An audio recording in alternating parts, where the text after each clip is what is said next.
আসসালামু আলাইকুম প্রিয় ভিউয়ার্স। আমরা এখন দেখলাম মক্কার মিনা বা তাবু শহর। এটা মক্কা থেকে 5 কিলোমিটার দূরে আরাফাতে যাওয়ার রাস্তার পাশে অবস্থিত। এই তাবু শহরের আয়তন 20 বর্গ কিলোমিটার।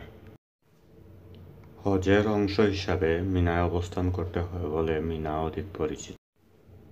1 লক্ষ এর চেয়েও বেশি তাঁবুতে হাজিদের শীতাতপ নিয়ন্ত্রিত পরিবেশে অবস্থান করানো হয়। এখানে হাজিরা দুদিন দুরাত থেকে আরাফাতের উদ্দেশ্যে বের হন এবং এখানে থাকা অবস্থায় শয়তানকে বা শয়তানের প্রতীকস্তম্ভকে পাথর নিক্ষেপ করেন।